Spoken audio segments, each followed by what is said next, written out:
बोले, हे गुरुदेव नमोस्तु नमोस्तु नमोस्तु।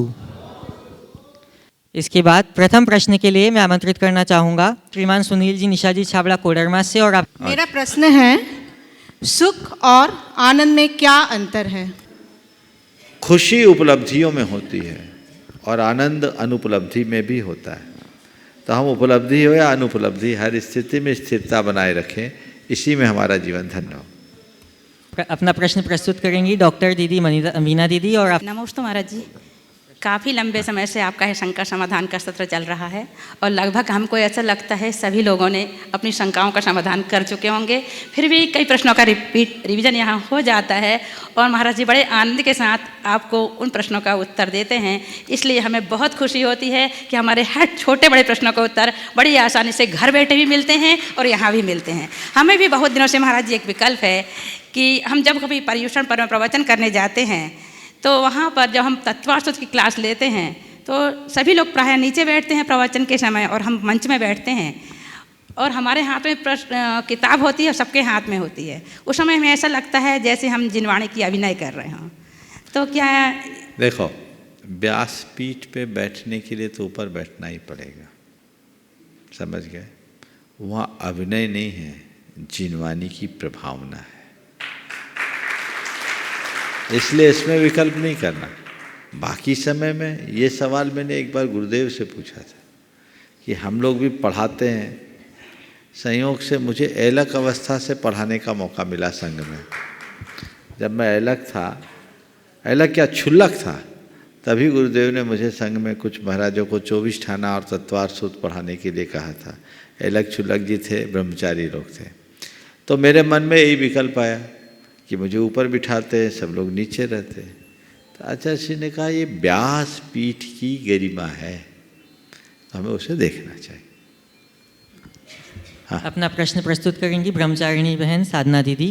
और आपकी बात तैयार रहेंगे श्रीमान शरद जी जैन सांध्य महालक्ष्मी से। इंदौर आश्रम की सभी दीदियों की तरफ से बारंबार नमोस्तु नमोस्तु नमोस्तु महाराज जी। हमारा प्रश्न है कि जो स्टील की बोतल आती है उसमें गर्म पानी रखते हैं। क्या? स्टील की जो बोतल आती है उस पर गर्म पानी रखते हैं और दूसरे दिन वही एकदम गर्म पानी निकलता है, तो उसकी मर्यादा कितनी होती है? मर्यादा कितनी होती, लेने योग्य है या नहीं? देखो, स्टील के पानी को गर्म रखो 1 हफ्ता, क्या उसका स्वाद एक सा रहेगा? गर्म तो रह सकता है पर स्वाद, बोलो? तो आप एक बार ध्यान दे दो, फिर मर्यादा का पाठ पढ़ देना। स्वाद बिगड़ेगा क्योंकि पानी का एक स्वभाव अपने स्रोत से हटते ही सड़ना शुरू करता है। इसलिए इसकी मर्यादा को देखते हुए 24 घंटे के कई 24 घंटा निकालना ठीक नहीं है। नहीं तो एक ही पानी को रोज़ रोज़ गर्म कर करके हम करते रहें तो उचित नहीं है, प्रमाद का दोष लगता है। इससे बचना चाहिए। हमारी जो 24 घंटे की मर्यादा है, हमको उसके अनुरूप ही अपनी क्रिया करनी चाहिए और उतना ही पानी भर के गर्म रखना चाहिए जो 24 घंटे में खप जाए। प्रश्न के लिए तैयार रहेंगे श्रीमान शरद जी जैन सांध्य महालक्ष्मी। नमोस्तु गुरुवर। कुछ तीर्थों के नाम ले रहा हूँ, गिरनार जी, उदयगिरी, खंडगिरी, मंदारगिरी, पावागढ़ आदि। गर्व से कहते हैं हम जैनों के तीर्थ हैं। हकीकत में जब वहाँ पहुँचते हैं तो लगता है कि कुछ खिसक गए हैं। कारण हमारी भूल चूक, हमारी लापरवाही, हमारी कमजोरी, हमारी कमेटियों की आंख बंदी के कारण अगर इसी तरह चलता रहा तो हमारे पूरे तीर्थ 20-25 साल में कहाँ होंगे? क्या उनका बचाव का तरीका क्या है? हमारी कमेटियाँ सुस्त हैं या हम लोग सुस्त हैं या दूसरा संप्रदाय बहुत मजबूत है? देखिए, आपने बहुत ही गंभीर चिंतन करने के लिए बाध्य करने वाला सवाल खड़ा किया है। हमारे अनेक तीर्थों के साथ ऐसी समस्याएं अनेक तीर्थों के साथ ऐसी समस्याएं हैं। आपने भी 3-4 का नाम लिया, लिस्ट बहुत लंबी होगी। हमें इस पर गंभीरता से ध्यान देना होगा। सबसे पहला प्रयास तो ये कि अब और कोई नया तीर्थ की ऐसी दुर्दशा ना हो, ये सुनिश्चित करें। और ये तभी सुनिश्चित होगा जब हम इनके कारणों की समीक्षा करेंगे कि आखिर ऐसा हुआ क्यों। मुझे ऐसा लगता है कि इसके पीछे 4 कारण हैं। सबसे पहला कारण तो ये है कि एक लंबे समय तक हम लोगों के अंदर तीर्थ यात्रा के प्रति अपेक्षित उत्साह का अभाव रहा। अभी के 2 दशकों में तीर्थ यात्रियों की संख्या बढ़ी है, और वो तीर्थ यात्रा भी कुछ खास क्षेत्रों के प्रति। आज भी हिंदुस्तान के ऐसे अनेक तीर्थ हैं जिसमें साल भर में 100-200 यात्री आना भी भारी होता है। तो तीर्थ यात्रियों की पहुंच की कमी तीर्थों की समस्या को जटिल बनाती है, ये एक मेरा मानना है। दूसरी बात, हमारे जिनके हाथ में प्रबंध की व्यवस्था है वे वहाँ के कर्मचारियों पर निर्भर रहने लगे। हमारे पदाधिकारियों का वहाँ कम आवागमन, और जैसा बता दिया गया, जैसा दिखा गया बस उस पर ही विश्वास करके चलने की प्रवृत्ति, ये भी हमारे तीर्थों के प्रति उपेक्षा का एक उदाहरण कहा जा सकता है। तीसरी बात, हम जिन तीर्थ क्षेत्रों में रह रहे हैं वहाँ अपने निर्माण की प्रक्रियाएं तो हमने बहुत की, लेकिन वहाँ जीवन निर्माण के क्षेत्र में हमने जैसा अपेक्षित कार्य करना चाहिए वो नहीं किया। और चौथी बात, स्थानीय लोगों के साथ मधुर संवाद का अभाव। यदि इन चारों बातों को पलट दी जाए तो हमारा कोई तीर्थ क्षेत्र उपेक्षित नहीं रहेगा। मैंने बहुत सारी चीज़ें एक ब्लूप्रिंट के रूप में तैयार कर रखी है जो अभी मेरे माइंड में है, समय पर प्रकट करूँगा। पर मैं कहूँगा कि सबसे पहला काम अगर आप लोगों को करना है तो ये कीजिए कि तीर्थ यात्रा करने की आदत डालिए। तीर्थ यात्रा में अधिक से अधिक जाइए और अपने यात्रा के क्रम में चिन्हित कीजिए जिन तीर्थ क्षेत्रों में कम लोग जाते वहाँ हमें पहले जाना है। आप जाओगे, आपकी प्रेजेंस होगी, तब आप वहाँ के प्रति खुद जागरूक होंगे, दूसरों को जागरूक कर पाएंगे, वहाँ की व्यवस्थाएं ठीक होगी। कई तीर्थ क्षेत्र तो ऐसे हैं जहाँ आज भी तनख्वाह बांटने के पैसे नहीं हैं, तो वो चीज़ें सुनिश्चित करनी चाहिए। और जिनके हाथ में व्यवस्था है वह थोड़े जागरूक हों, स्थानीय लोगों के साथ संवाद कायम करें और कुछ ऐसे उपक्रम करें कि तीर्थ क्षेत्र में जैन भले ना बसे पर जो बसे हैं उनका जैनों से जुड़ाव हो जाए, उनको लगे कि ये हमारे हैं, उनको लगे कि ये तीर्थ हमारा है। यदि हमने उनकी श्रद्धा को सही दिशा में नियोजित करने में कामयाबी हासिल कर ली तो हमारे किसी भी तीर्थ पर कभी किसी प्रकार का संकट खड़ा नहीं होगा। और इन बातों पर ध्यान नहीं दिया तो मुझे लगता है आने वाले दिनों में न जाने हमें और क्या क्या देखना पड़ेगा। कहीं ऐसा ना हो कि 50 वर्ष बाद हमारी संख्या कम हो, हम लोग आपस में ही लड़ मर करके मिट जाएं और दूसरे हमारे सारे तीर्थों और मंदिरों पर कब्जा करके बैठ जाए। जिस तरह का घटनाक्रम है और एक हार्डकोर वर्ग जिस तरह से तेजी से उभर रहा है, अगर यही तस्वीर बनती रही तो स्थिति बहुत गंभीर होगी।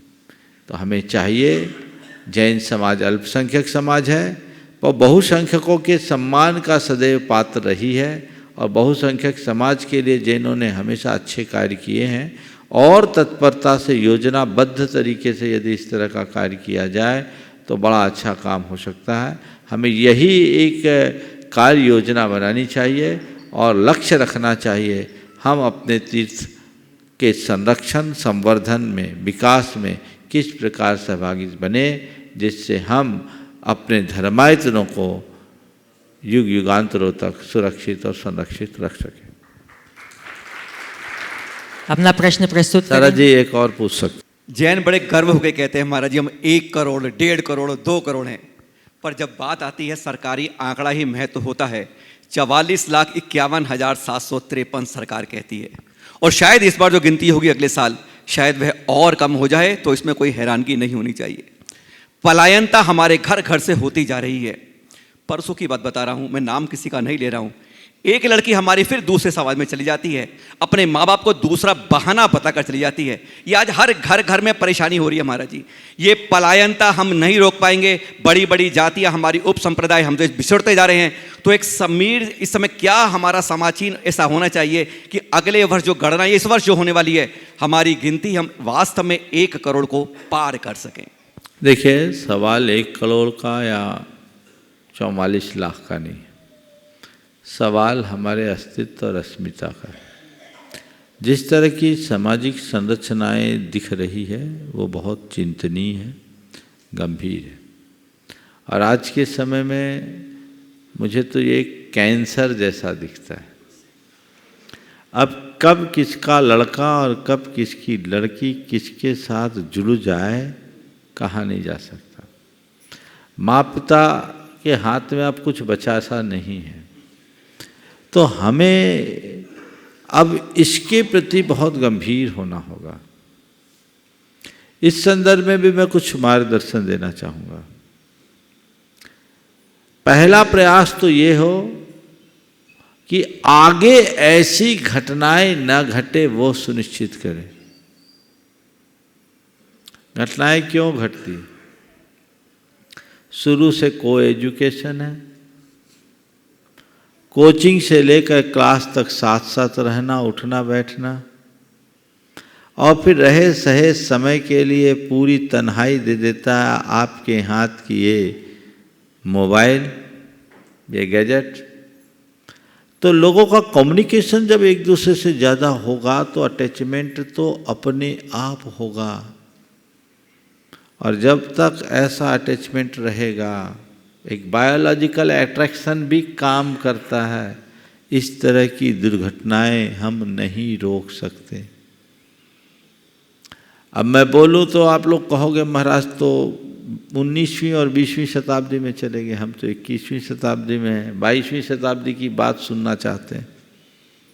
लेकिन परिणाम तो देखो, जागरूकता होनी चाहिए। पर इसमें को एजुकेशन में लड़कियां खुद जाना चाहती है। एक ने गर्ल्स का इंजीनियरिंग कॉलेज खोला, दाखिल ही नहीं हुए लोग। बोले हमारी लड़कियां आना ही नहीं चाहती। क्यों? वो अपने आप को एडवांस बनाना चाहती है। तो ये एक जड़ है, इस पर हमें ध्यान देना होगा। ज़रूरत से ज़्यादा लिबर्टी, ये भी एक बहुत बड़ी समस्या है जिस पर हमें बहुत ध्यान देने की ज़रूरत है। यदि यही स्थितियां बनी रहे तो आने वाले दिनों में कुछ भी हो सकता है। माता पिता का बच्चों से सही संवाद और स्नेह का अभाव होना, ये भी एक इसका बड़ा कारण है। आजकल माँ बाप को अपने बच्चों से फुर्सत ही नहीं है। अगर थोड़ी बहुत बात भी हुई है तो बात कुछ नहीं, हिदायतें या डांट डपट, इसके अलावा कुछ नहीं। उनसे उनका अंतर का टच होना चाहिए। और माँ बाप को अपने बच्चों के साथ ऐसा व्यवहार रखना चाहिए कि माँ बाप से बच्चे प्यार करें, फिर उन्हें किसी और के प्यार की ज़रूरत ही न पड़े। लेकिन वो नहीं मिलता, इसलिए भटकाव होता है, भटकाव होता है। और फिर चौथा, आज का पूरा माहौल ही ऐसा हो गया, अब तो फ्रेंड नहीं है, बॉयफ्रेंड और गर्लफ्रेंड चाहिए। फ्रेंड में कोई दिक्कत नहीं है, गर्ल और बॉय आ गई ना तो यही गड़बड़ है। तो इस सोच को बदलने के लिए क्या करना है? पढ़ना लिखना बंद नहीं करा सकते। हम बच्चों और बच्चियों को जीवन के प्रारंभिक दौर में ही अपने जीवन की सीमा रेखा का बोध करा दें। ये मेरे जीवन की बाउंड्री लाइन है, लक्ष्मण रेखा है, सुरक्षा कवच है, इससे बाहर मुझे कहीं जाना ही नहीं। मेरे पास बच्चे आते हैं, मैं उनको 7 संकल्प दिलाता हूँ। और उन संकल्पों से बंधे सैकड़ों बच्चे आज अपने आप को सुरक्षित महसूस करते हैं। गुरुजनों के पास बच्चों को ले जाओ, उन्हें उनके जीवन की सीमा रेखा का बोध कराओ और बच्चों के हृदय में धर्म मर्यादा, कुल मर्यादा, परिवार का गौरव, इन सब का बोध जगाओ। अगर ये जग जाए तो बच्चे फिर कभी भटकते नहीं। और फिर दूसरे चरण में जो भटक गए हैं उनकी उपेक्षा मत करो, उनका बहिष्कार और तिरस्कार मत करो, उनको संस्कार देकर वापस स्थिर करने का प्रयत्न करो। बहिष्कार कतई मार्ग नहीं है। इसका अर्थ ये नहीं कि मैं समर्थन दे रहा हूँ हो जाए, कतई नहीं हो, पर मैं इतना ही जानता हूँ कैंसर न हो, और अगर हो गया तो उसे खुला न छोड़े, नहीं तो और भयावह हो जाएगा। जहाँ है वहीं रोका जाए। संस्कार हम देंगे तभी काम हो सकता है, और इस बहाने हम बहुतों को जैन भी बना सकते हैं। एक बड़े आचार्य महाराज का सानिध्य में दर्शन लाभ मिला मुझे जब मैं राजस्थान में था, तो मैंने उनके सामने ये समस्या रखी और कहा कि इस पर विचार होना चाहिए। आप आचार्य हो, ये आचार्यों का जुरिडिक्शन है, मेरा नहीं, इसलिए मैं खुलकर कुछ बोल नहीं सकता, पर इसका एक साथ सम्मत रास्ता तो निकालना ही चाहिए। उन्होंने भी कहा ये होना चाहिए, लेकिन हो नहीं पाया, क्योंकि घर घर में एक कहानी है। हम अगर अपने जातियों के इतिहास को पलट कर देखते हैं तो सारे रास्ते खुले दिखते हैं। हमें इन पर विचार करना चाहिए। संस्कारों को सुरक्षित रखने के लिए यदि समाज संकल्पित होगी तो सारे रास्ते प्रशस्त हो जाएंगे। अपना प्रश्न प्रस्तुत करेंगे श्रीमान अनिल जी अमिताजी जैन दुर्गापुर से। और नमोस्तु गुरुदेव। गुरुदेव, हमारे पूर्वज सीमित संसाधनों के बावजूद भी बहुत उल्लासपूर्ण जीवन जीते थे। वो अपने पुरुषार्थ के बल पर पहाड़ों में पहाड़ों को काटकर रास्ता बना लेते थे, या फिर जल की किल्लत को देखकर मानवीय साधनों से ही पोखर आदि का निर्माण कर लेते थे। और एक अब समय आया है कि हम लोग थोड़ी थोड़ी परेशानी में ही, झंझावात में परेशान हो जाते हैं और विषाद से घिर जाते हैं। तो गुरुदेव, मेरी शंका यह है कि हम किस प्रकार से उनकी तरह उल्लासपूर्ण जीवन जिएं कि हम भी अपने जीवन में आगे बढ़ते रहें। जो जितना संघर्ष करता है वह उतना समर्थ बनता है।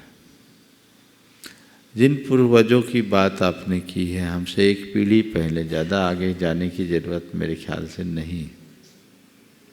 वे लोग परिश्रमी लोग थे, उनने मेहनत की, और जो श्रम किया तो समर्थ भी बने। आज की पीढ़ी साधन संपन्न हो गई है, लग्जीरियस बन गई है, और टेक्नोलॉजी के दौर में उस पर निर्भर हो गई। तो जैसे जैसे मनुष्य की बाह्य शक्तियाँ विस्तीर्ण होती है, उसकी आंतरिक शक्ति क्षीण होने लगती है, वो खुद शक्तिहीन होने लगता है। तो जब व्यक्ति अंदर से कमज़ोर होगा तो स्वाभाविक है सुख, शांति, सुकून जैसे तत्व जो नितांत आंतरिक हैं वे भी प्रभावित होंगे। और आज ऐसा ही हो रहा है। इसलिए हमें चाहिए कि हम सीमित साधनों में संतोष करके जीने के अभ्यासी बने। जितने अधिक साधन हमें मिलेंगे, हम अपने आप को अंदर से कमज़ोर महसूस करेंगे। एक ने एक अनार का खेत लगाया, वहीं उनका बेटा बाहर से पढ़कर आया, देखा, वो भी खेत में देखा तो कुछ डालियां झुकी हुई थी। तो उसने माली से कहा कि एक काम करो, इनमें बांस लगा दो, नहीं तो ये उखड़ जाएंगे। उसने कहा ठीक है, आप कहते हो तो मैं बांस लगा देता हूँ। और वो हंसते हुए बांस लगा दिया। बोले ठीक है, तुमने बांस तो लगा दिया, तुम हंसे क्यों? बोले आपने जो कहा वो तो मैं कर दिया, पर तुम हंसे क्यों? बोले इसलिए कि आप कहते हो मास्क लगाओ नहीं तो उखड़ जाएंगे। मैं आपसे कहता हूँ मास्क नहीं लगाऊंगा तो एक आध पेड़ उखड़ेंगे और लगा देंगे तो सब उखड़ जाएंगे। मास्क नहीं लगाने पर एक आध पेड़ उखड़ेगा और लगा देंगे तो सब उखड़ जाएगा। सामने वाले ने पूछा ये कौन सा गणित? बोले बात केवल इतनी है, यदि ये पेड़ आंधी पानी हवा के झंझावात को सहेंगे तो खुद मजबूत बन जाएंगे, और बांस लगा देंगे उन्हें सह नहीं पाएंगे तो उखड़ जाएंगे। इसलिए मेरा आपसे निवेदन है कि अभी इसको ऐसे ही रहने दो। बस मैं भी आपसे कहता हूँ साधन हो पर उसका उपभोग मत करो। ठीक है, आज लोगों को दिखाना पड़ता है बहुत सारी चीज़ें, लेकिन हम इनसे जितने दूर रहेंगे अंदर से मजबूत होंगे। आंतरिक शक्ति को मजबूत बनाइए। है फोटो बहुत खूबसूरत है, एक्सरे सबकी बिगड़ी हुई। फोटो तो बढ़िया एक क्लास, पर एक्सरे खराब है। तो वो एक्सरे ठीक बनी रहे, केवल फोटो की तरफ ध्यान न दो। कदाचित फोटो खराब भी हो तो कोई परेशानी नहीं है, पर एक्सरे ठीक होना चाहिए, इसका हमें ध्यान रखना है। नमोस्तु गुरुदेव, नमोस्तु गुरुदेव। उपस्थित होंगे श्रीमान किरीट भाई शाह शिकागो से। नमोस्तु महाराज श्री, नमोस्तु नमोस्तु नमोस्तु। एक क्वेश्चन है और दूसरा आपका आशीर्वाद चाहिए। तो पहला कौन सा रुको, मेरा आशीर्वाद वाला और क्वेश्चन वाला? दोनों आप कर लो। दोनों रखो। ओके। कैंसर जो होता है तो किसी कैंसर ऐसा है कि इसमें हेरिडिटी से आता है, विच इज़ कॉल्ड TP53। तो उसके लिए रिसर्च चल रही है। मैंने बहुत इंक्वायरी की तो there are 14 countries, 14 country involve है और बड़ी रिसर्च चल रही है। तो आपका आशीर्वाद चाहिए कि वो सुंदर उसमें सफलता मिले। नमोस्तु नमोस्तु नमोस्तु। क्वेश्चन ये है कि अभी विदेश क्षेत्र में से मोक्ष जाते हैं तो कौन दूसरा कोई क्षेत्र है कि जहाँ से भी जीव मोक्ष जाते हैं? और अपनी पृथ्वी है कर्मभूमि, इससे अलावा भी कर्मभूमि है ऐसा मैंने सुना है, तो वहाँ से जीव जा सकते हैं? देखिए, पहले तो मैं चाहूँगा एक बार जोरदार करतल ध्वनि से किरीट भाई जी का सम्मान करें। ये रिसर्च में लगे हैं और बहुत अच्छी बात है। जिस रिसर्च में आप लगेंगे कि अगर कुछ निष्कर्ष निकलेगा तो समाज का हित होगा, और इनके लिए तो ये और बड़ी उपलब्धि होगी क्योंकि इन्होंने अपनी धर्मपत्नी को कैंसर में ही खोया है। ये पिछले अनेक वर्षों से जुड़े हुए इनकी धर्मपत्नी रेखा थी ना, रेखा जी शाह थी, बहुत जुड़ी हुई, लेकिन कैंसर से ग्रसित होने के बाद भी जितने उत्तम परिणामों के साथ उन्होंने अपने शरीर को छोड़ा, ये बहुत दुर्लभ है। मैं उनको भी आशीर्वाद देता हूँ और आपको भी आशीर्वाद देता हूँ। धन्यवाद। आप अपने मुहिम में सफल हों। और जो आपने सवाल किया कि क्या मोक्ष विदेह क्षेत्र में जैसे होता अन्य क्षेत्रों से भी हो सकता है क्या? देखिए, पंचम काल में यहाँ काल का परिवर्तन भरत और ऐरावत क्षेत्र के आर्यखंडों में होता है। भरत और ऐरावत क्षेत्र के जो विद्याधरों की श्रेणियाँ हैं वहाँ से आज भी मोक्ष हो सकता है। अगर कोई विदेह क्षेत्र के मुनिराज घूमते हुए भरत क्षेत्र में आ जाएं, कहीं भी ध्यान लगाएं, सम्मेद शिखर जी में भी बैठे तो यहाँ से मोक्ष हो सकता है, पर यहाँ जन्म लेने वालों का मोक्ष नहीं होगा, ऐसा समझ। नमोस्तु नमोस्तु नमोस्तु। अपना प्रश्न प्रस्तुत करेंगी श्रीमती मीनू जी जैन, हिंद मोटर कोलकाता। और तो महाराज जी कहते हैं सोच का प्रभाव मन पर होता है, मन का प्रभाव तन पर होता है, तन और मन दोनों का प्रभाव सारे जीवन पर होता है। हम अपने जीवन में क्या करें कि तन और मन दोनों को से स्वस्थ बने रहे? तन और मन से स्वस्थ रहने के लिए अपनी सोच को बदलो, और सोच को बदलने के लिए कुछ मत करो, नियमित भावना योग करो। भाव से सोच, सोच से प्रवृत्ति, प्रवृत्ति से चरित्र और चरित्र से व्यक्तित्व बनता है। तो हम अपनी भावधारा को बदलने का अभ्यास करें। नमस्ते महाराज। अगला उपस्थित होंगी श्रीमती नीतू जी पहाड़िया, सूरत। नमोस्तु महाराज जी, नमोस्तु नमोस्तु नमोस्तु। महाराज जी, मेरा प्रश्न है, महावीर भगवान मोक्ष गए और गौतम गंधर्व को केवल ज्ञान हुआ, तब से हम दीपावली मनाते हैं।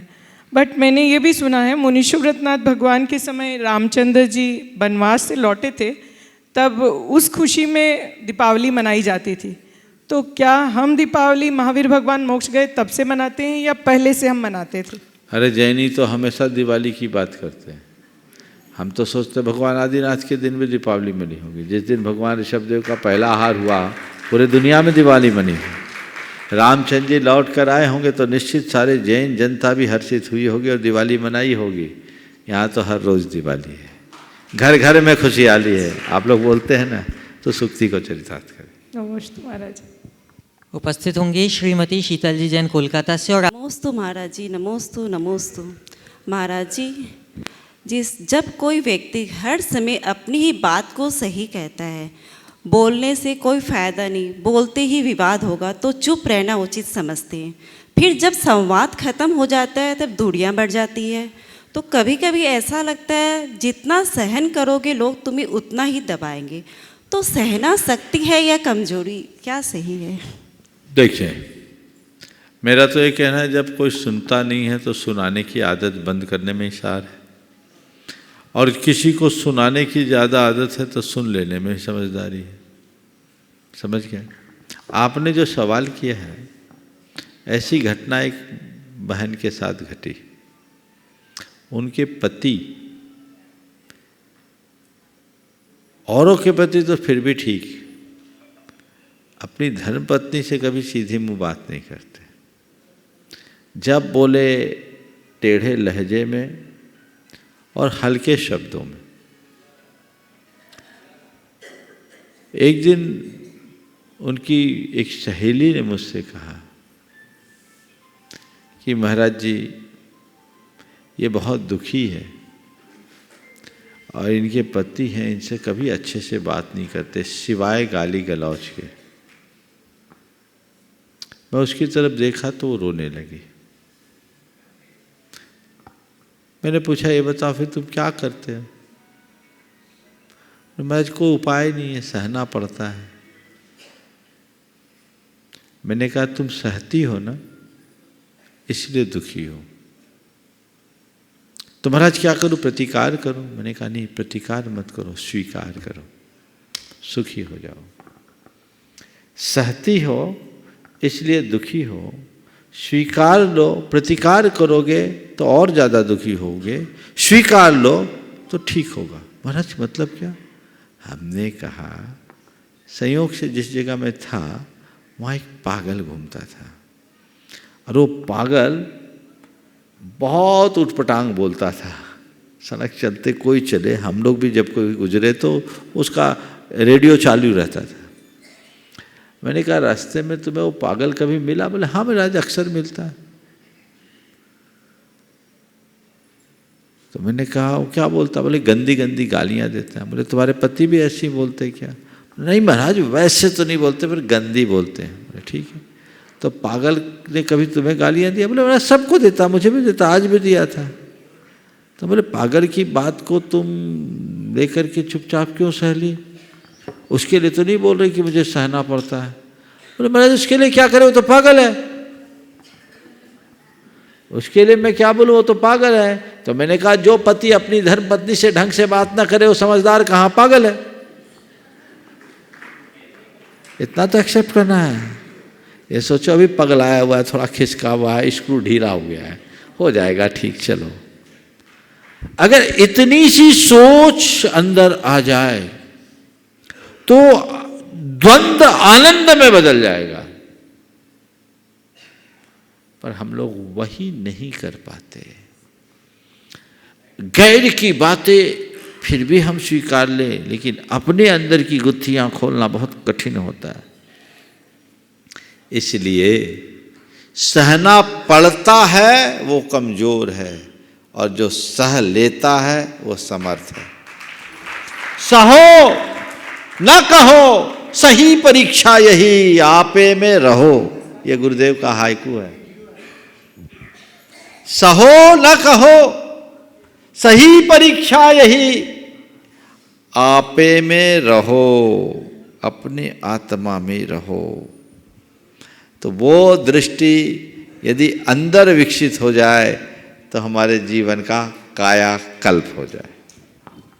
नमोस्तु महाराज जी। अपना प्रश्न प्रस्तुत करेंगी श्रीमती सरोजी बाकलीवाल सूरत से। नमोस्तु महाराज जी, नमोस्तु महाराज जी, नमोस्तु महाराज जी। महाराज जी, जब हम सिद्ध क्षेत्र तीर्थ क्षेत्र आते हैं, जैसे समेत शिखर जी को लीजिए, तो हमारी इच्छा होती है कि हम वंदना भी करें और भगवान के दर्शन मंदिरों में भी जाएं और साधु संतों को भी आहार भी दें। समय के अभाव के कारण हम डोली से शारीरिक कमजोरी के कारण डोली से वंदना भी कर लेते हैं और ऑटो रिक्शा से मंदिरों के दर्शन भी करते हैं और फिर मन में एक जुनून रहता है कि साधु संतों को आहार भी दें और हमें पता भी नहीं रहता किसका चौका है, क्या दे रहे हैं, क्या कर रहे हैं। बस एक लाइन लगा के हम लोग आहार देना चाहते हैं और आहार दे देते हैं। फिर बोलते हैं हमने इतने साधुओं को आहार दिया, आज तीर्थ वंदना भी कर ली और मंदिरों के दर्शन भी करें। ये कहाँ तक उचित है महाराज श्री? आप लोग सब शॉर्टकट में करना चाहते हैं। एक आजकल ज़माना पैकेज का है ना, तो सिंगल पैकेज में सब हो जाए, पर जैसा आप लोग करते हो पुण्य भी उतना ही पैकेज का होता है। मैं कहता हूँ पैकेज थोड़ा बड़ा बनाओ। समेत शिखर जी जैसे तीर्थ या किसी भी तीर्थ क्षेत्र में आओ और सच्चा लाभ लेना है तो सप्ताह भर का कार्यक्रम बनाओ। एक दिन वंदना करेंगे, 2 दिन नीचे की वंदना और विधान करेंगे, 1-2 दिन चौका लगा करके आहार देंगे।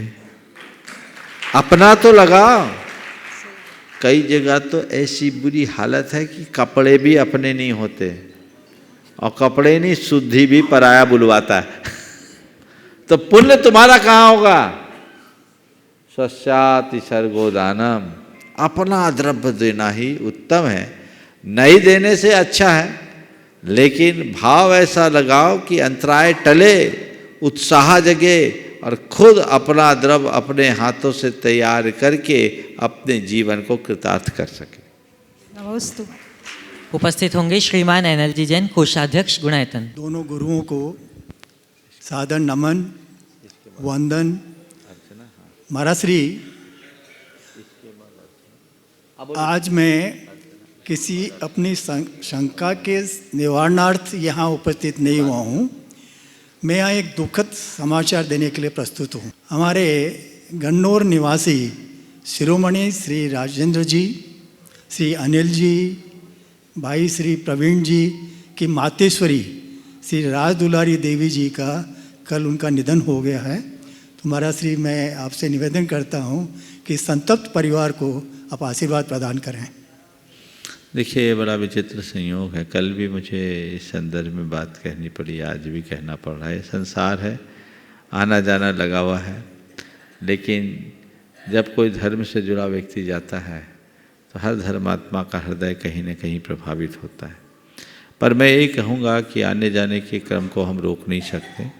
बस एक ही बात सीखनी चाहिए कि ऐसे आवागमन के क्रम से यदि कोई व्यक्ति हमें छोड़ कर जाता है तो ये मत सोचो कि वो हमें छोड़ कर गया है, रास्ते में छोड़ कर नहीं, रास्ता दिखा कर गया है। और यदि हम उसमें अपना रास्ता देख लेते हैं तो हमारा जीवन धन्य होगा। राजेंद्र, गीता गन्नौर, अनिल, ममता गन्नौर एक बहुत ही समर्पित परिवार, गुणायतन के लिए ही नहीं, गुरु भक्त, हर अवसर पर अपनी भागीदारी देने वाले और बढ़ चढ़ करके हिस्सा लेने वाले। मैं मानता हूँ ये सारा संस्कार उनकी माता श्री राज दुलारी जी का ही था, उनका ही फल था जो इन लोगों में लगा। आज वो नहीं है, लेकिन कोई बात नहीं, उनके संस्कार हैं।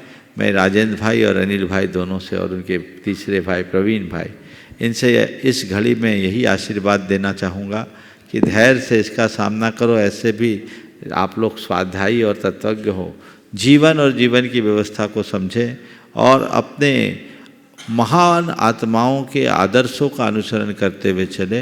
एक भाव रखे, जब किसी के इस दुनिया से जाने का समाचार मिले तो एक ही भाव करे कि मुझे इस दुनिया से जाना नहीं, मुझे इस दुनिया से नहीं जाना, मुझे नहीं मरना, मुझे केवल देह परिवर्तन करना है। जो मरता है वो दुनिया से जाता है और जो देह परिवर्तन करता है वो अपने मंजिल के निकट पहुंच जाता है। हमें अपने मंजिल के निकट पहुंचना है। ऐसी भावना हमेशा हो कि मेरा मरण समाधि से हो, मैं अस्पतालों में न जाऊं। राज दुलारी जी, आपने अभी जानकारी मुझे दी, निश्चित एक बड़ी धर्मात्मा महिला थी। उनके धर्म के संस्कार उनके साथ गए हैं और वो जहाँ भी गई होंगी निश्चित सदगति के पात्र होगी। परिवार ऐसी घड़ी में शांति रखे और अपने जीवन का पथ प्रशस्त करे, यही मेरा उनके लिए आशीर्वाद। गुरुदेव, प्रामाणिक समूह आपके चरणों में एक निवेदन और प्रश्न के साथ आज उपस्थित हुआ है। नमोस्तु गुरुदेव, आपके आशीर्वाद से प्रारंभ हुई प्रामाणिक पाठशाला 2 वर्ष की अपार सफलता के बाद ऑनलाइन पाठशाला के 3रे वर्ष में प्रवेश करने जा रही है। 9 फरवरी को आगे की सभी जानकारी देने के लिए अभिभावक, शिक्षक और बच्चों के लिए ओरिएंटेशन प्रोग्राम रखा गया है। पाठशाला में बच्चों को धर्म के साथ साथ रियल लाइफ में काम आने वाले कंसेप्ट भी खेल खेल में सिखाए जाते हैं, जिसका परिणाम बहुत अच्छे से बच्चों में देखा जा रहा है। ऑनलाइन पाठशाला के साथ आज हमारे साथ अलग अलग शहरों में 60+ रजिस्टर्ड ऑफलाइन पाठशालाएं भी चल रही है। इस मंच के माध्यम से हमारा एक करबद्ध निवेदन है कि कोई ऐसे क्षेत्र में हो जिनके ज्ञान का उपयोग हम बच्चों के लिए कर सकते हैं, जैसे स्पेस, साइंस, मेडिकल, आयुर्वेद, लेखक, आर्कियोलॉजी, तो हमसे अवश्य संपर्क करें। महाराज श्री, हमारा प्रश्न ये है कि एक ऐसा जैन प्लेटफॉर्म हो जहां बच्चों के लिए सभी क्षेत्र के जानकार व्यक्तियों का मार्गदर्शन मिल पाए और जैन धर्म के प्रति रुचि भी बढ़ पाए।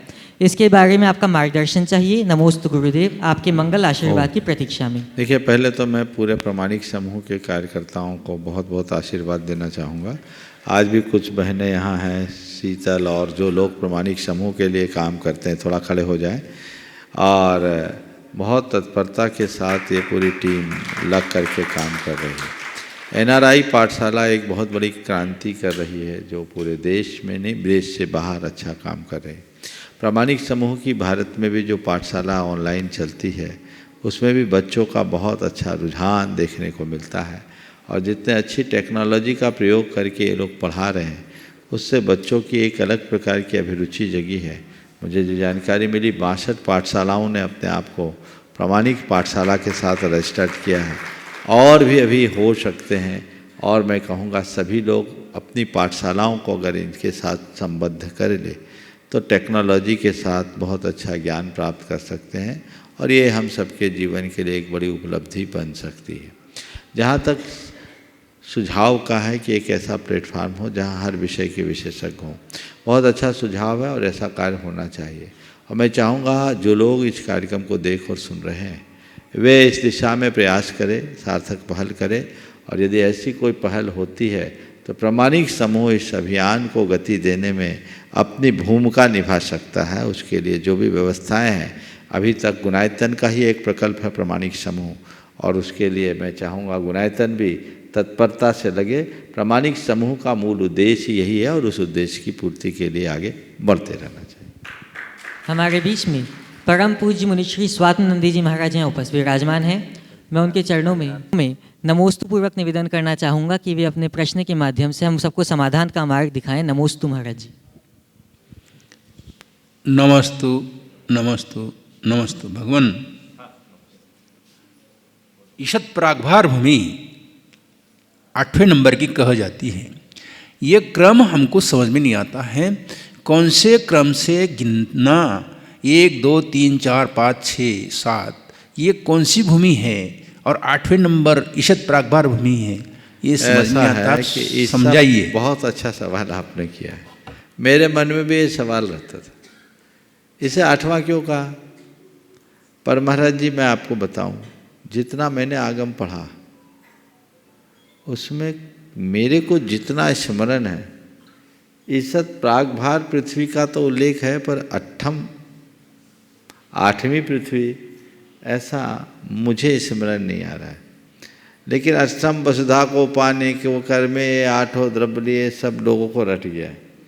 ये खोजना चाहिए कि अष्टम पृथ्वी के रूप में उसे कहाँ उल्लेखित किया।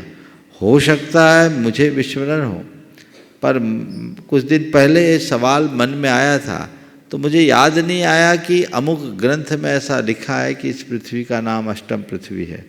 समझ गए? आज आपने सवाल किया है, ये सवाल मैं लोगों के लिए छोड़ देता हूँ। यदि किसी आगम ग्रंथ में ईसत प्राग भार पृथ्वी को अष्टम पृथ्वी के रूप में लिखा गया हो तो मुझे ज़रूर बताएं, मैं उसे सुन करके फिर अपनी धारणा बदलूँगा और फिर इसके कारण की गवेषणा करूँगा कि नीचे से ऊपर है तो 7 नीचे जब हो गई तो 8वां ऊपर क्यों।